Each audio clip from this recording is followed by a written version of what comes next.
Salgo de casa y dejo todo atrás. Estoy dispuesto a todo con el Señor. Hoy le obedezco porque es Dios amor. Soy peregrino siguiendo a José. Confío en Dios sin importar el camino.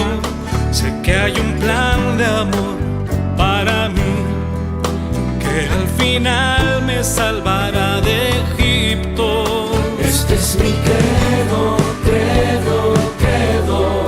Grita que Dios es la razón de mi fe. Este es mi credo, credo, credo. Soy peregrino porque voy junto a Él.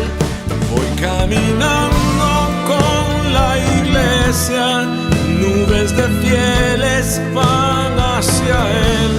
Testigos de amor cuentan con su vida esta historia hasta la eternidad.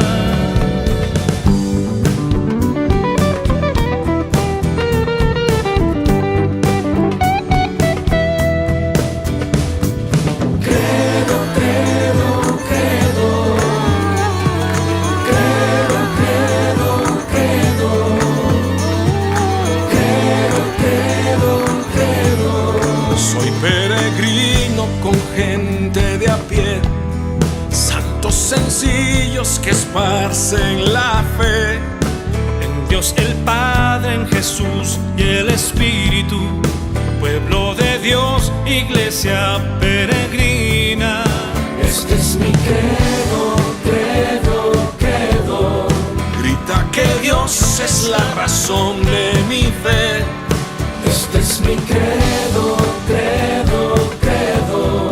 Soy peregrino porque voy junto a Él. Voy caminando con la iglesia. Sé bien en quién creo con toda certeza. Unido al canto de María, los apóstoles proclamo la fe. Credo, credo, credo.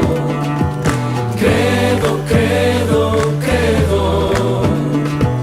Credo, credo, credo.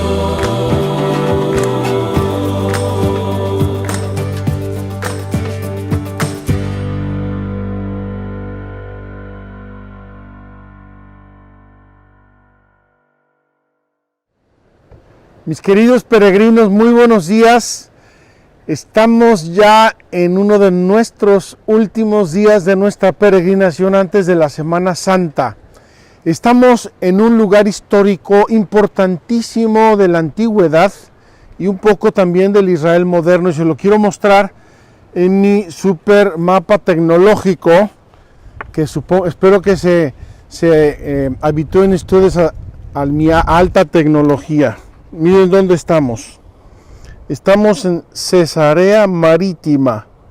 Cesarea Marítima, que no tiene nada que ver con Cesarea de Filipo, es otra Cesarea, Cesarea Marítima. Miren, estamos aquí, ya estuvimos en Haifa, en el Monte Carmelo.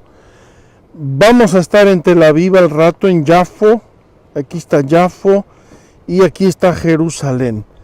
Para que ubiquen dónde estamos, en el Mediterráneo, en el puerto de Cesarea Marítima. Y les voy a decir en dos palabras la historia de este puerto. El gran rey Herodes el Grande, que nosotros cristianos lo tenemos tachado con una cruz negrísima por haber sido el que persiguió a Jesucristo recién nacido, hizo la matanza de los inocentes, tuvo, como todos los grandes genios, sus partes muy malas y sus partes muy buenas. Y tengo que decir que una de sus partes buenas fue que era un gran visionario político y económico. Y así su familia, la familia de Herodes, era decisiva, por ejemplo, para las elecciones de los emperadores romanos. Y trataba de congratularse a los emperadores romanos, y por eso hizo la ciudad de Tiberíades en honor de Tiberio, Cesarea en honor de César, y así la otra Cesarea Banias en honor de Augusto, etcétera, etcétera. Era un gran político y un gran genio. Y en su ingenio hizo aquí dos cosas que ustedes van a entender la trascendencia. Cesarea Marítima tiene un hipódromo y tiene un anfiteatro, es más, tenía dos anfiteatros, el puerto, etcétera. Y Herodes quería competir con Grecia en las Olimpiadas. Y decía, ¿cómo atraigo yo más atletas aquí que los griegos? Y se inventó una cosa, para que ustedes lo sepan, inventó las medallas de bronce. Porque en Grecia solo daban de oro y plata. Y si yo voy a dar de bronce, y vienen más atletas a Cesarea, y él inventó las medallas de bronce. Primera cosa, poco más banal, pero ahora vamos a la más importante. Hacia el año 20 a.C., Herodes mandó construir este puerto de Cesarea. Y es el primer puerto, escúchenme lo que les voy a decir, es el primer puerto construido dentro del mar, de la historia. Y aquí tenemos todavía una parte de los antiguos muros del puerto de abrigo que construyó Herodes dentro del mar. Fue una idea genial, mis queridos peregrinos, por una razón muy sencilla.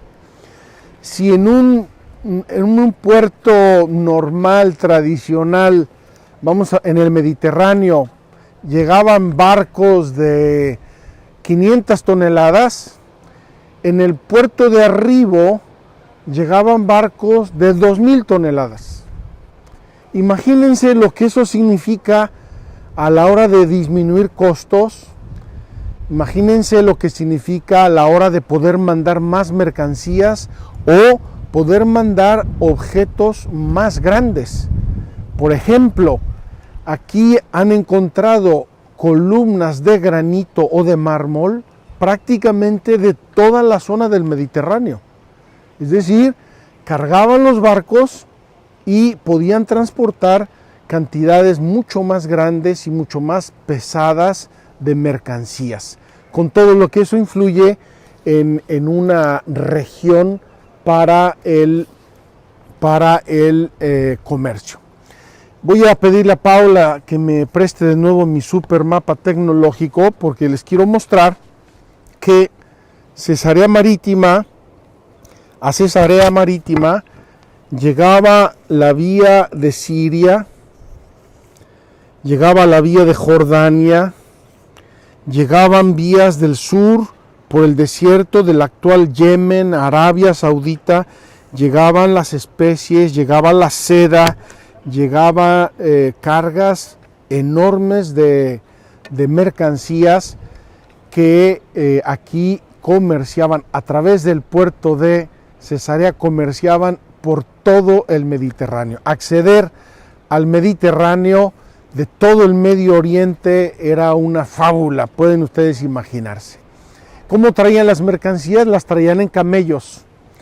Cada camello puede cargar en torno a 250 kilos tranquilamente, y había caravanas de miles de camellos que llegaban con mercancías. Vamos a ver luego pasando los almacenes de Cesarea, desde donde llevaban las cosas a los barcos y bajaban de los barcos para vender también aquí. Quiero añadir un detalle y termino. ¿Cuál era la economía fuerte de Israel en tiempos de Jesucristo? ¿Qué intercambiaban los judíos con el resto del mundo? Adivinen, intercambiaban muchas hierbas medicinales. Los judíos en toda la historia de la humanidad han estado en el mundo de la salud y siguen estando en el mundo de la salud, con las grandes empresas farmacéuticas, con los grandes hospitales y sobre todo grandes médicos, grandes descubridores, ahora incluso añadiendo todo lo que es la alta tecnología en la medicina. Termino. Aquí estaba el puerto, Aquí estaba donde estamos ahora, un grande palacio a Júpiter, un templo a Júpiter, estaba el anfiteatro, estaba el circo romano, y ahora nos vamos a encaminar, queridos peregrinos, a la casa del gobernador romano. Cuando murió Herodes el Grande, Cesarea quedó, digamos, como residencia oficial del gobernador romano, y por lo tanto aquí vivía Poncio Pilato. Les voy a mostrar una lápida, me parece que es la única lápida de la antigüedad donde está el nombre de Poncio Pilato. Y allá les voy a decir el significado cristiano de Cesarea, que es importantísimo. Vengan conmigo.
Mis queridos peregrinos, estamos viendo las bodegas donde se almacenaban los bienes que luego embarcaban o que bajaban de los barcos para vender aquí en toda la provincia, así llamada provincia palestina del Imperio Romano.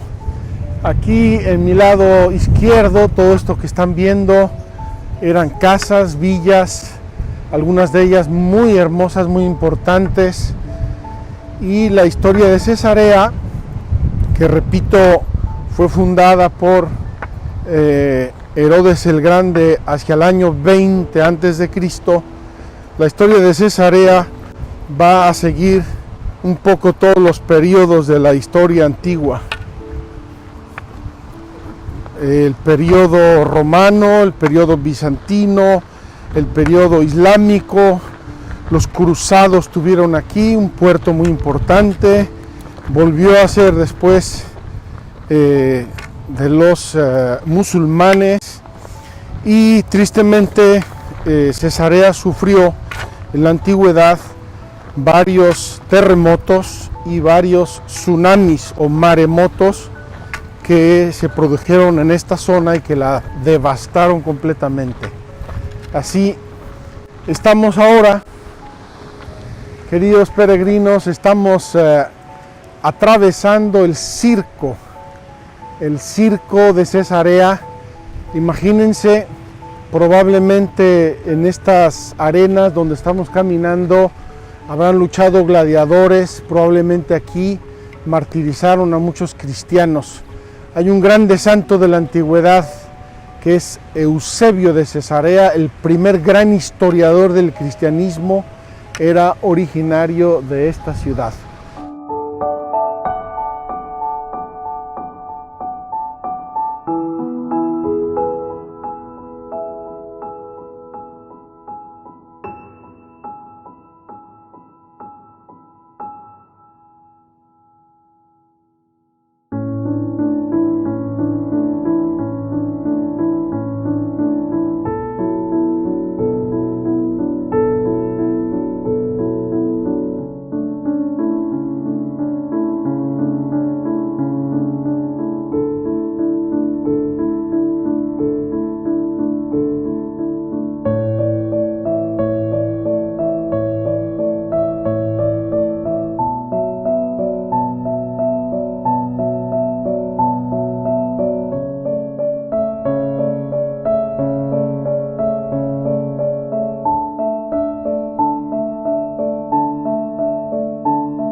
Mis queridos peregrinos, qué emoción entrar en este anfiteatro romano, y me voy a colocar en una de estas gradas para hacerles la primera parte de nuestra catequesis de hoy. Esperemos que no nos corran. Ahí veo yo unos obreros que están trabajando. Vamos a pedirle a Dios que no nos echen de aquí.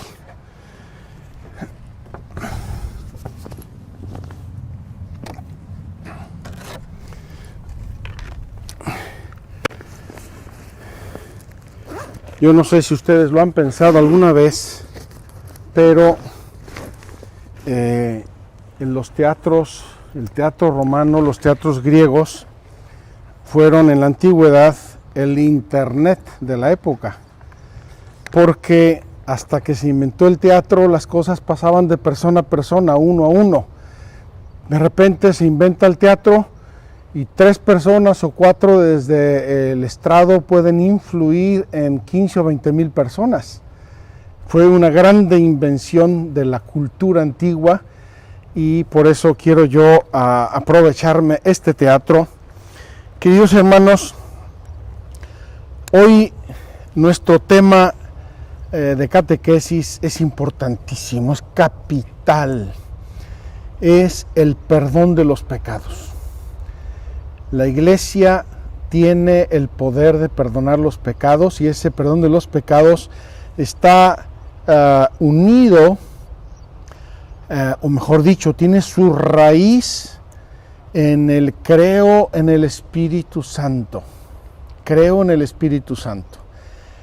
Después del creo en el Espíritu Santo viene el creo en la Iglesia, y después del creo en la Iglesia viene el creo en el perdón de los pecados. Y el símbolo niceno-constantinopolitano nos va a decir: creo en el bautismo para el perdón de los pecados. Es decir, la Iglesia ha tenido siempre 2 canales de perdonar los pecados con el poder que Jesucristo le encomendó. El más importante, el inicial, el más fuerte, el más universal, y el que nos deja como estábamos en el paraíso terrenal, es el bautismo. Y después del bautismo, en la vida del cristiano, como somos seres humanos normales y caemos en el pecado, el Espíritu Santo y la Iglesia administran también el perdón, la remisión de los pecados con la confesión, con el sacramento de la penitencia.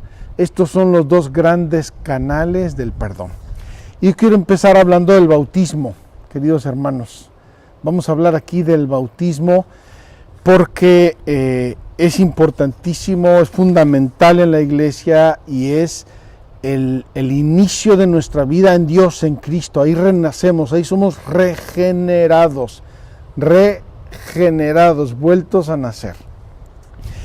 Quiero leer con ustedes el capítulo 10 de los Hechos de los Apóstoles. Es un poco largo, lo anticipo, pero justifica las 2 visitas que estamos haciendo hoy: Cesarea Marítima y Jaffa o Jaffo, al lado de Tel Aviv. Y habla sobre el bautismo. Voy a comenzar. Capítulo 10 de los Hechos de los Apóstoles. Había en Cesarea un hombre llamado Cornelio, centurión de la corte itálica, piadoso y temeroso de Dios, como toda su familia, daba muchas limosnas al pueblo y continuamente oraba a Dios. Era un romano, no era un judío, era un romano, gentil o pagano, como quieran, pero un hombre bueno y un hombre que amaba a Dios, y era bueno.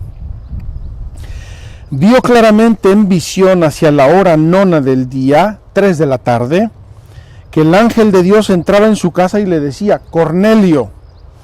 Él les miró fijamente y lleno de espanto dijo: ¿Qué pasa, Señor? Le respondió: tus oraciones y tus limosnas han subido como memorial ante la presencia de Dios. Ahora envía hombres a Joppe y haz venir a un tal Simón, a quien llaman Pedro. Este se hospeda en casa de un tal Simón el curtidor, que tiene la casa junto al mar. Apenas se fue el ángel que le hablaba, llamó a 2 criados y a un soldado piadoso de entre sus asistentes y les contó todo y los envió a Jope. En mi supermapa tecnológico luego les voy a mostrar el trayecto que hicieron estos hombres, por probablemente un par de días de camino. Al día siguiente, mientras ellos iban de camino y se acercaban a la ciudad, subió Pedro al terrado, a la terraza, sobre la hora sexta, a mediodía, a las 12, para hacer oración. Sintió hambre y quiso comer. Mientras se lo preparaban, le sobrevino un éxtasis y vio los cielos abiertos y que bajaba hacia la tierra una cosa, así como un gran lienzo atado por las 4 puntas. Dentro de él había toda suerte de cuadrúpedos, reptiles de la tierra y aves del cielo. Y una voz le dijo: levántate, Pedro, sacrifica y come. Pedro contestó: de ninguna manera, Señor, jamás he comido nada profano e impuro. La voz le dijo por segunda vez: lo que Dios ha purificado no lo llames tú profano. Esto se repitió 3 veces e inmediatamente la cosa aquella fue elevada de nuevo hacia el cielo. Estaba Pedro perplejo pensando qué podría significar la visión que había visto, cuando los hombres enviados por Cornelio, después de preguntar por la casa de Simón el curtidor, se presentaron en la puerta. Llamaron y preguntaron si se hospedaba allí un tal Simón llamado Pedro. Estando Pedro pensando en la visión, le dijo el Espíritu: ahí tienes unos hombres que te buscan. Baja pues al momento y vete con ellos sin vacilar, pues yo los he enviado, le dice esta voz. Pedro bajó donde ellos y les dijo: yo soy el que buscáis. ¿Por qué motivo habéis venido? Ellos respondieron: el centurión Cornelio, hombre justo y temeroso de Dios, reconocido como tal por el testimonio de toda la nación judía, ha recibido de un ángel santo el aviso de hacerte venir a su casa y de escuchar lo que tú le vas a decir. Entonces les invitó a entrar y les dio hospedaje. Al día siguiente se levantó y se fue con ellos. Le acompañaron algunos hermanos de Jope. Al siguiente día entró en Cesarea. Cornelio los estaba esperando, habiendo reunido a sus parientes y a los amigos íntimos. Cuando Pedro entraba, salió Cornelio a su encuentro y cayó postrado a sus pies. Pedro le levantó diciéndole: levántate, que también yo soy un hombre como tú.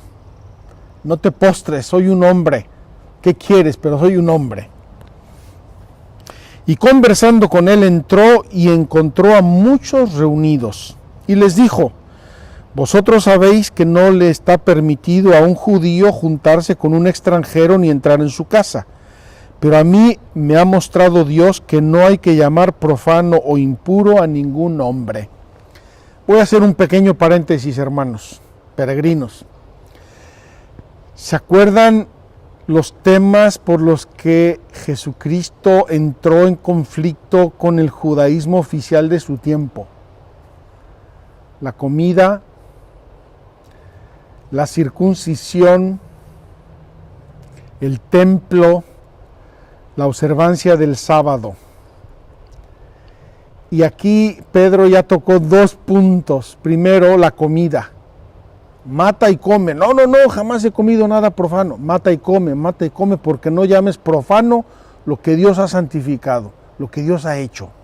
Segundo, los judíos nunca entraban en casa de gentiles, de paganos. ¿Por qué? Porque se hacían impuros. Y Dios le dice: entra y habla con ellos.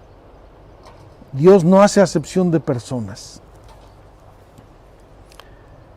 Por eso, al ser llamado, he venido sin dudar, dice Pedro. Os pregunto, pues, ¿por qué motivo me habéis enviado a llamar? Cornelio contestó: hace 4 días a esta misma hora estaba yo haciendo la oración de nona en mi casa, Y de pronto se presentó delante de mí un varón con vestidos resplandecientes y me dijo: Cornelio, tu oración ha sido oída y se han recordado tus limosnas ante Dios. Envía pues a Jope y haz llamar a Simón, llamado Pedro, que se hospeda en casa de Simón el curtidor, junto al mar.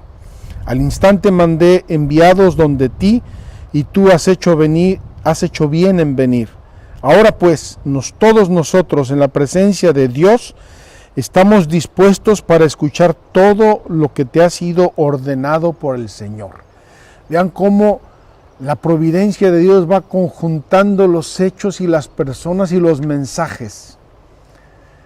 El libro de los Hechos de los Apóstoles es una catedral de la acción del Espíritu Santo. Discurso de Pedro en la casa de Cornelio. Vamos a ver qué dice Pedro a toda esta muchedumbre, porque eran muchos amigos, parientes, sirvientes, etc. Entonces Pedro tomó la palabra y dijo: verdaderamente comprendo que Dios no hace acepción de personas, sino que en cualquier nación el que le teme y practica la justicia le es grato. Él ha enviado su palabra con mayúscula a los hijos de Israel, anunciándoles la buena nueva de la paz en medio de Jesucristo, que es el Señor de todos. Vosotros sabéis lo sucedido en toda Judea, comenzando por Galilea, desde que Juan predicó el bautismo, cómo Dios a Jesús de Nazaret le ungió con el Espíritu Santo y con poder, y cómo él pasó haciendo el bien y curando a todos los oprimidos por el diablo, porque Dios estaba con él. Y nosotros somos testigos de todo lo que hizo en la región de los judíos y en Jerusalén, a quien llegaron a matar colgándole de un madero. A este Dios le resucitó al tercer día y le concedió la gracia de aparecerse no a todo el pueblo, sino a los testigos que Dios había escogido de antemano, a nosotros que comimos y bebimos con él, después que resucitó entre los muertos. Y nos mandó que predicásemos al pueblo y que diésemos testimonio de que él está constituido por Dios juez de vivos y muertos. De este todos los profetas dan testimonio de que todo el que cree en él alcanza por su nombre el perdón de los pecados.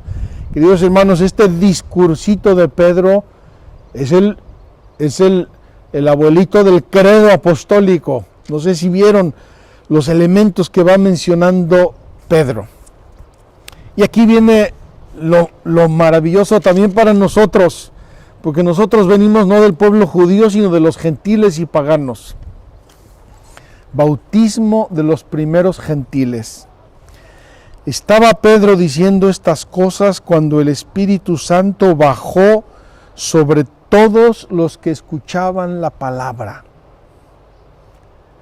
Queridos hermanos, estando Pedro hablando a esta gente buena, temerosa de Dios, el Espíritu Santo bajó sobre todos ellos.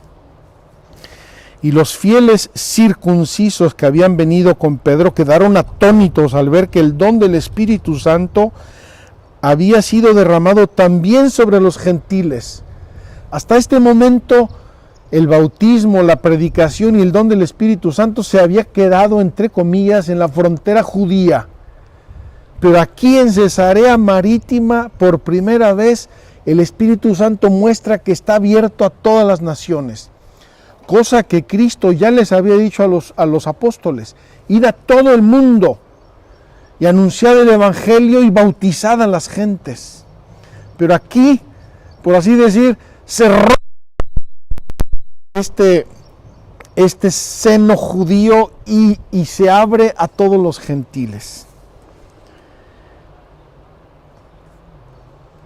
Entonces Pedro dijo: ¿acaso puede alguno negar el agua del bautismo a estos que han recibido el Espíritu Santo como nosotros?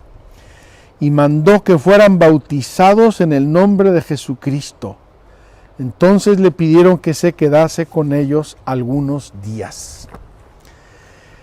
Aquí termina mi lectura, pero yo quiero, si quieres subir, Felipe, y saca un poquito mientras yo hablo, con tal de que se oiga mi explicación. Queridos hermanos, ¿qué le pasa al pobre de Pedro?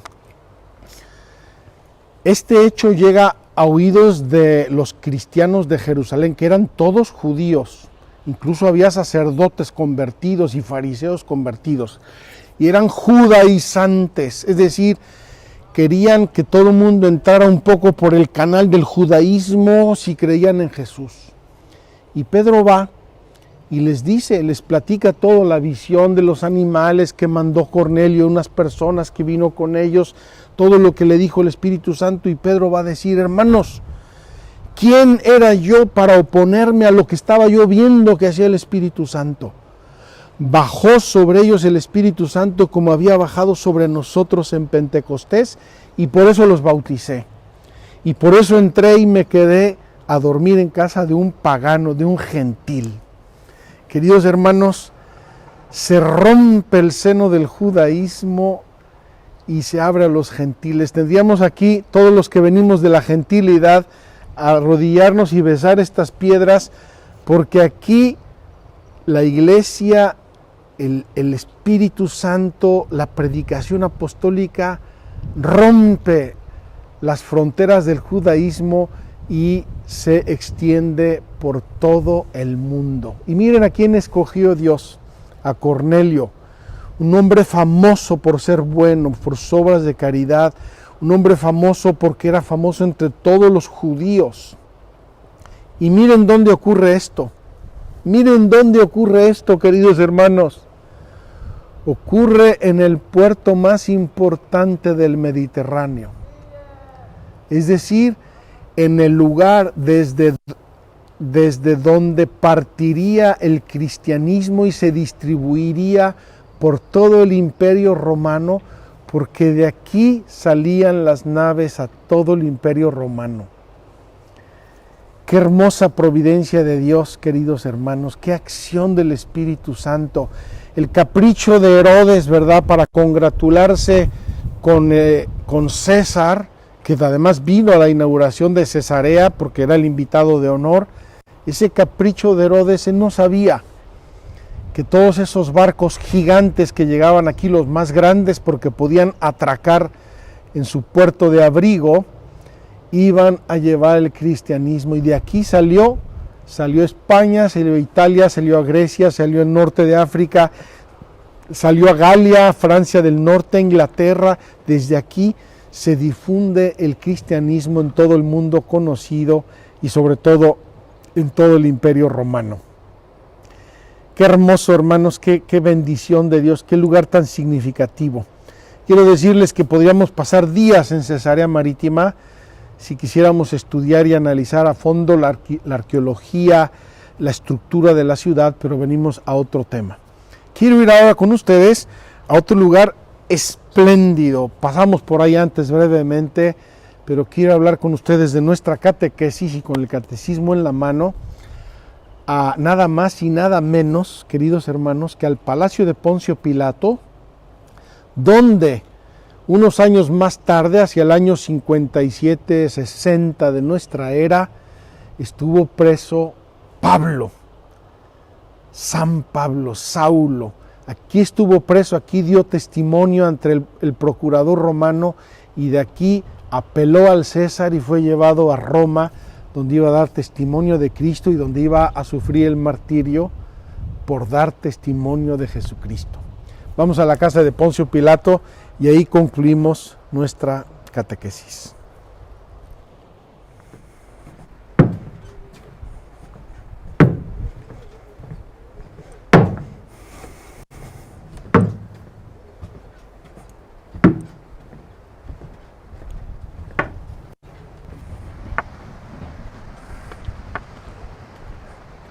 Mis queridos peregrinos, aquí estamos llegando a lo que era el palacio del gobernador romano. Desde aquí gobernaba Pilato y sus sucesores, o sea, los que tuvieron que ver con el cristianismo naciente, con San Pablo, etcétera, con los primeros 50, 100, 150 años del cristianismo. Estamos aquí donde estaba la puerta del palacio del procurador romano Y aquí estamos ya entrando a este lugar precioso, realmente muy, muy significativo para el cristianismo. Voy a mostrarles brevemente la piedra que recuerda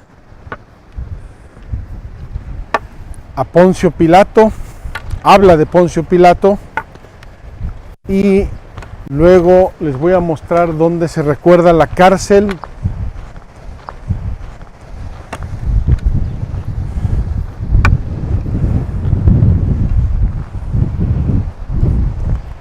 Miren qué maravilla. Aquí dice Poncio Pilato, que fue el prefecto romano y que presidía toda la Judea y al cual fue de algún modo entregado este palacio. Esta piedra fue encontrada aquí y habla explícitamente de Poncio Pilato. Vamos a acercarnos al mar, o mejor ahí hacemos nuestra catequesis. Vamos a ver dónde está la cárcel donde estuvo San Pablo. Mis queridos hermanos, estamos llegando a un lugar santísimo del cristianismo, y es la cárcel donde estuvo el apóstol Pablo en el año 58. Aquí está escrito y explicado de los Actos de los Apóstoles, capítulo 25. En el año 58, San Pablo estuvo aquí preso por acusaciones de los judíos de Jerusalén, y aquí él apeló al César, es decir, pidió que como ciudadano romano fuera juzgado por el César. Era un derecho que él tenía. Vamos a acercarnos al mar para que vean rápidamente un poco esta bellísima estructura que ha sobrevivido tantos siglos, tantos terremotos, tantas marejadas, y de la cual todavía quedan espacios de los que mandó a construir el mismo Herodes el Grande.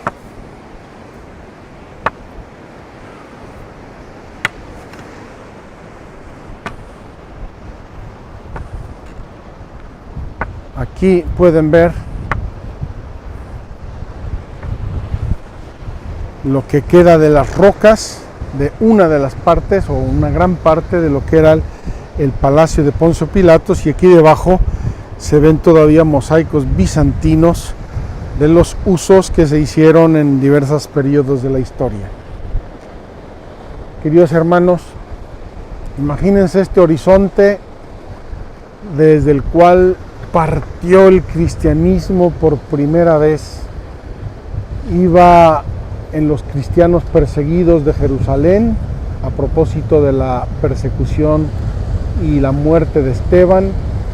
Iba por los apóstoles, iba por los soldados, muchos marinos se convertían al cristianismo y aquí embarcaban en Cesarea, y desde aquí partió el cristianismo a todo el imperio, a todo el mundo conocido. Mis queridos peregrinos, estamos terminando aquí nuestra catequesis en Cesarea Marítima. Me temo que voy a causar pecados de envidia en mis hermanos sacerdotes, porque estoy sentado y estoy enseñándoles desde la cárcel donde estuvo San Pablo. San Pablo, qué maravilla.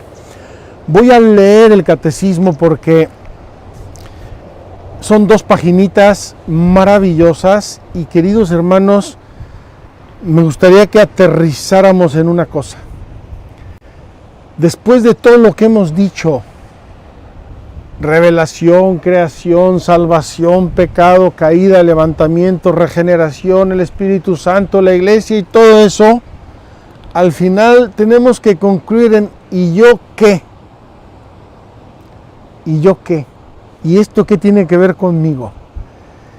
Y estas últimas verdades del credo aterrizan todo eso en mí, mi vida eterna, el sentido final, último de mi vida, el perdón de mis pecados, mi pecado original regenerado, etcétera, etcétera, etcétera. Bien, dice así el Catecismo, números 976 y siguientes. Creo en el perdón de los pecados. Ese es el credo apostólico. Ya les dije que el credo niceno-constantinopolitano dice: confieso un solo bautismo para el perdón de los pecados.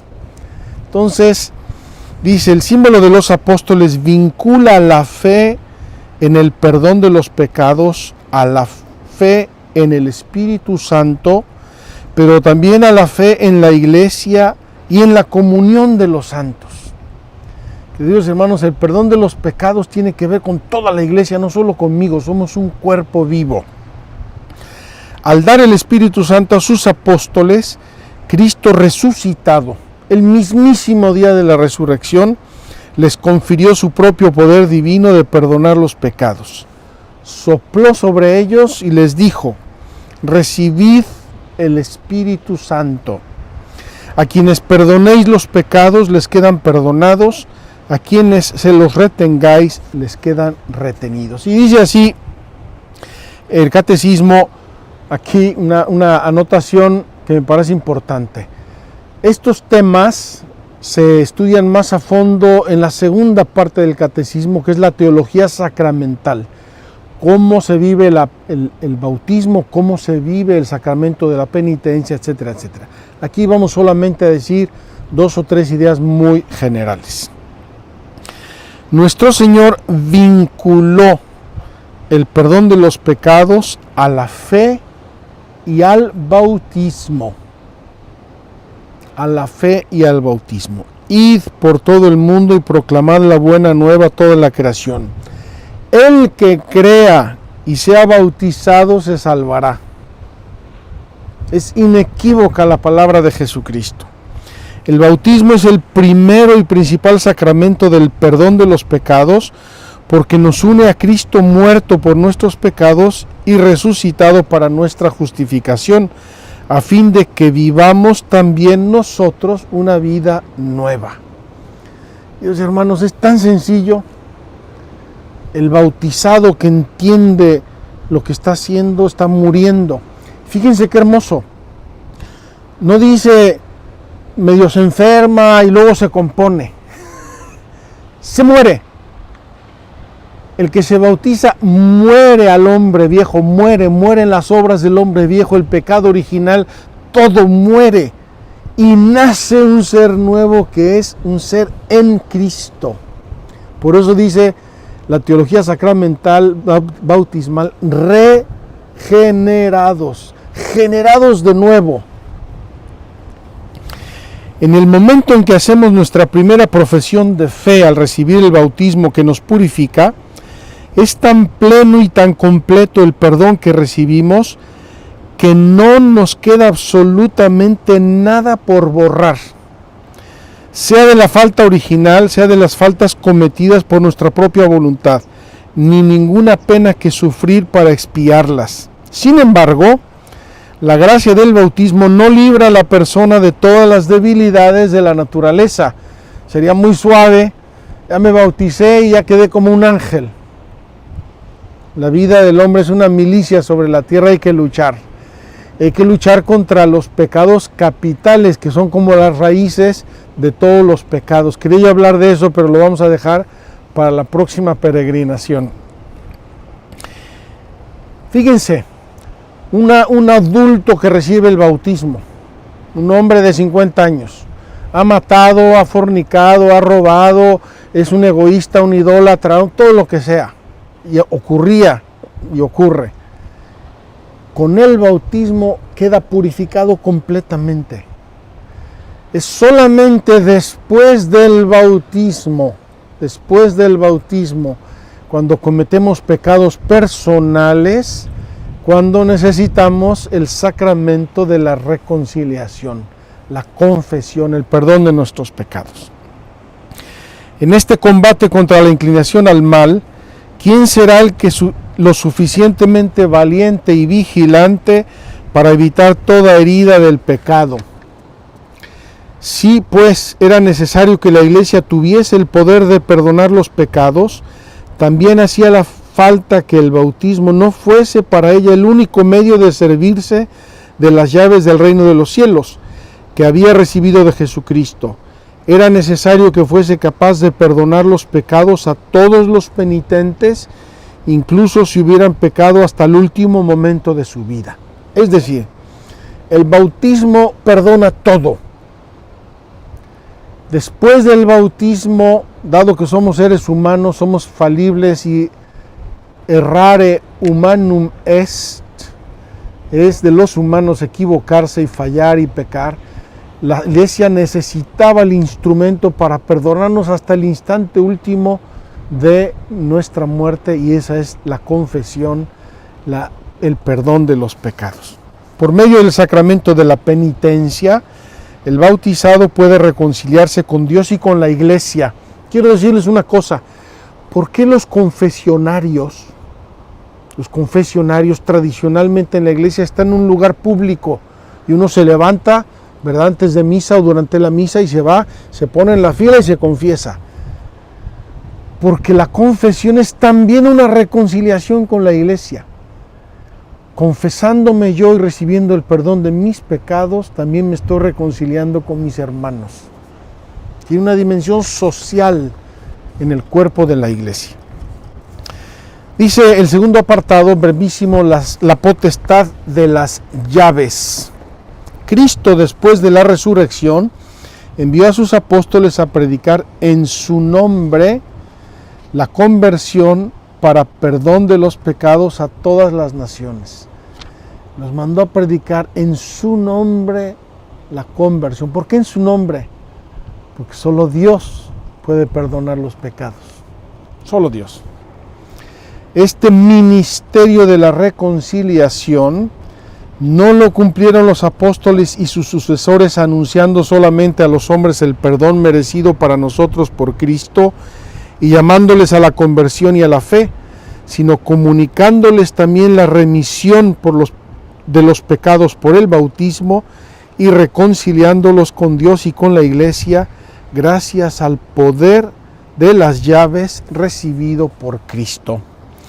Dice así San Agustín una frase maravillosa: la iglesia ha recibido las llaves del reino de los cielos a fin de que se realice en ella la remisión de los pecados por la sangre de Cristo y la acción del Espíritu Santo.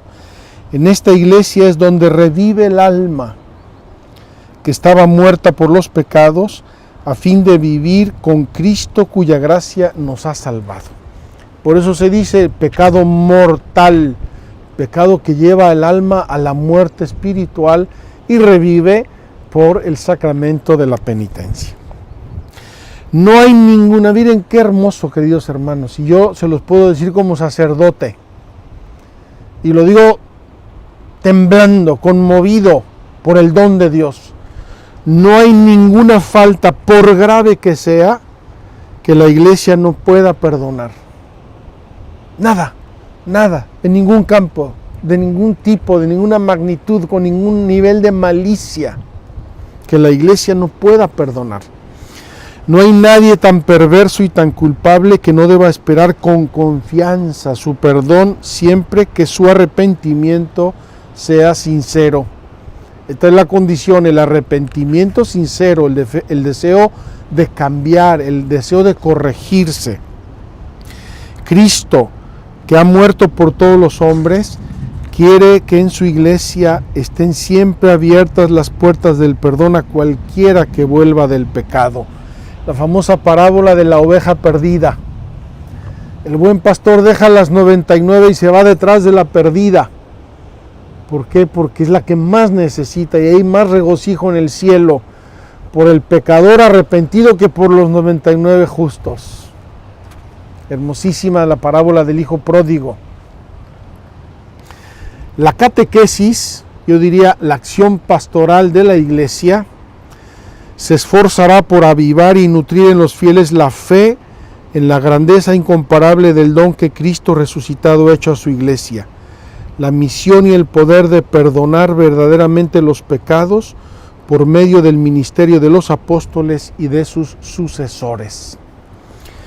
Queridos hermanos, cuando yo era niño, adolescentillo, se empezó a correr en la iglesia de Cristo una idea. ¿Cómo te vas a ir tú a acusar de tus pecados con un sacerdote que es un hombre? Es igual que tú, es a lo mejor peor que tú, es más pecador que tú. La primera parte es verdad. El sacerdote es pecador, yo soy muy pecador. Me tengo que confesar y ir con mucha humildad a ponerme de rodillas delante de mis hermanos sacerdotes y pedir la absolución de mis pecados. Pero eso no quita que Dios les haya dado a los sacerdotes y a los obispos el poder de perdonar los pecados. Entonces, ya me están diciendo que termine. ¿Cómo voy a terminar en este momento tan importante? ¿Qué es lo importante? Cuando el sacerdote te da la absolución, es Cristo que te está dando la absolución. Ya les dije, este es el poder de la iglesia, es Cristo, es el Espíritu Santo que realiza lo que realizan los signos sensibles. El sacerdote es el signo sensible, es el instrumento. Con esto quiero invitarles a la confianza y a la fe subrayado. No es que voy a confesarme porque este padrecito me cae bien o al otro no lo veo, está encerrado en un confesionario de cal y canto. Es fe, es por fe. ¿Creo en el perdón de los pecados? Sí. ¿Creo en que Dios me perdona? Sí. Creo también que Dios ha dado a la iglesia el poder de perdonar los pecados y le ha encomendado las llaves del reino de los cielos. No para que la iglesia actúe con arbitrariedad, por supuesto que no. No para que la iglesia sea, sino para que lo derroche con amor, con generosidad, porque ahí está el perdón. Quiero decirles, y termino ahora sí porque Paula ya me está viendo muy feo. Las experiencias más hermosas que yo he tenido en mi vida, el perdón de los pecados. Ver cómo llega una persona hecha un guiñapo, psicológicamente, humanamente, socialmente, un guiñapo sin autoestima, hecha una porquería, y cómo se va resucitada, enamorada, agradecida con Dios, recuperada su dignidad de hijo, de hija de Dios. Queridos hermanos, qué hermoso lugar. Lo que partió de aquí no fue una doctrina, el cristianismo como doctrina, partió el don, la gracia, el amor, la misericordia, que de generación en generación, de persona a persona, ha llegado hasta nosotros. Cuando Dios nuestro Señor nos conceda la gracia de poder volver aquí, y si Dios les permite volver a Tierra Santa o venir a Tierra Alta alguna vez en su vida, vengan a besar este suelo maravilloso, porque de aquí partió el cristianismo para todo el mundo.